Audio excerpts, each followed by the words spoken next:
حکومت کا 3 ماہ کے لیے بجلی پر ریلیف دینے کا اعلان، زیادہ بجلی کے استعمال پر زیادہ بل نہیں بھرنا پڑے گا۔ وزیر اعظم شہباز شریف کا بجلی صارفین کے لیے پیکج کا اعلان، دسمبر، جنوری اور فروری میں بجلی کے نرخ میں خاطر خواہ کمی کی جائے گی۔ گھریلو صارفین کے لیے اضافی بجلی پر 26 روپے 7 پیسے فی یونٹ فلیٹ ریٹ ہوگا۔ بجلی صارفین کو 34 سے 47% تک بچت ہوگی۔ بجلی سہولت پیکج کا اطلاق گھریلو، کمرشل اور صنعتی صارفین پر ہوگا۔ کمرشل صارفین کو فی یونٹ 22 روپے 71 پیسے تک ریلیف ملے گا۔ صنعتی صارفین کو 15 روپے 5 پیسے تک فی یونٹ ریلیف دیا جائے گا۔ وزیر اعظم نے کہا، بجلی سہولت پیکج سے صنعتی اور معاشی سرگرمیاں تیز ہوں گی۔ سعودی عرب اور قطر جا کر کہا، اب کشکول لے کر نہیں آؤں گا، بڑے ادب سے کہہ دیا ہے، آپ نے بہت مدد کی، اب سرمایہ کاری کے پیکج لائیں گے۔ ہر جگہ یہی پیغام دیتا ہوں کہ پاکستان میں سرمایہ کاری کریں۔ وزیر اعظم شہباز شریف کہتے ہیں، حکومت اپنے اخراجات پر بہت توجہ دے رہی ہے۔ حکومتی اقدامات سے مہنگائی بڑھنے کی شرح 6% پر آ گئی، شرح سود 15% پر آ گئی، برآمدات بڑھیں گی، صنعتیں چلیں گی، روزگار کے مواقع ملیں گے۔ پاکستان کی 7 سال بعد آسٹریلیا میں جیت، شاہینوں نے دوسرے ون ڈے میں کینگروز کو آؤٹ کلاس کر دیا۔ آسٹریلیا کو ہوم گراؤنڈ پر 9 وکٹوں سے شکست۔ پہلے پاکستانی پیسرز آسٹریلوی بلے بازوں کے لیے ڈراؤنا خواب بن گئے۔ آسٹریلیا کی پوری ٹیم 35 اوورز میں 163 رنز پر ڈھیر ہو گئی۔ حارث رؤف نے 5 بلے بازوں کو ٹھکانے لگایا۔ شاہین آفریدی نے 3 وکٹیں حاصل کی۔ نسیم شاہ اور حسنین کا ایک شکار۔ پھر باری آئی پاکستانی اوپنرز کی۔ سائم ایوب اور عبداللہ شفیق پہلے محتاط رہے، پھر سائم ایوب نے ہاتھ کھول دیے۔ سٹارک اور کمنز کو بھی نہ چھوڑا، 6 چھکے اور 5 چوکے لگائے، 82 رنز بنا کر آؤٹ ہو گئے۔ عبداللہ شفیق نے ناقابل شکست 64 رنز بنائے۔ بابر اعظم نے چھکا لگا کر جیت پر مہر لگا دی۔ تیز 8 سوئنگز، مہلک باؤنسرز، حارث رؤف کی راکٹ جیسی گیندوں نے آسٹریلوی بیٹنگ لائن اڑا دی۔ حارث کے آگے کینگروز مڈل آرڈر بے بسی کی تصویر بنا رہا۔ پاکستان کی روایتی فاسٹ بالنگ کی دھاک بٹھا دی۔ قومی پیسرز نے میکسویل، لیبوشن اسمتھ جیسے بیٹرز کو ٹکنے نہ دیا۔ 2 میچز میں 8 شکار کیے۔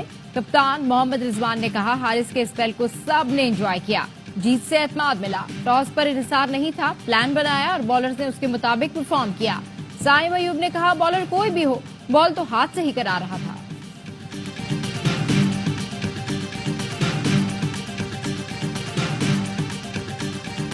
بھارتی میڈیا پر پھر اپنی ٹیم پاکستان نہ بھیجنے کی خبریں۔ آئی سی سی کا وفد آنے سے 1 ہفتہ پہلے بھارتی میڈیا نے منفی پروپیگنڈا شروع کر دیا۔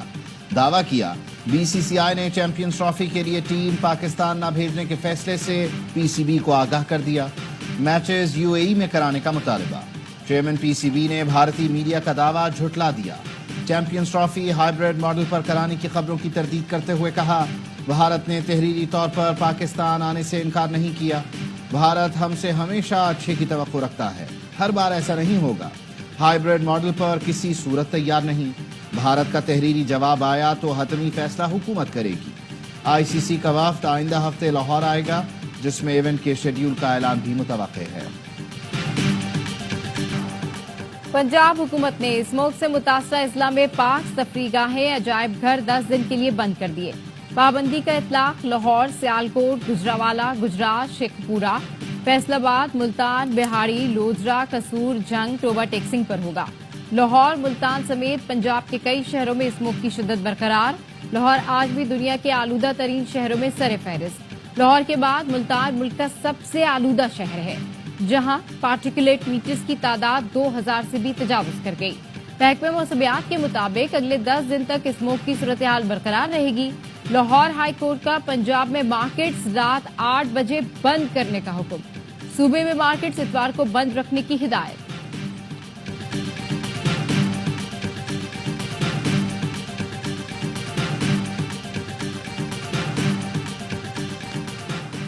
چیف جسٹس کی زیر صدارت سپریم کورٹ جوڈیشل کمیشن کا اجلاس۔ سندھ ہائی کورٹ کے آئینی بینچز کے ججز کا فیصلہ نہ ہو سکا۔ اعلامیے کے مطابق آئینی بینچ کی تشکیل کے سنگل پوائنٹ ایجنڈے پر غور کیا گیا۔ 25 نومبر کو دوبارہ جوڈیشل کمیشن کا اجلاس ہوگا۔ 24 نومبر تک سندھ ہائی کورٹ کے جج آئینی مقدمات سن سکتے ہیں۔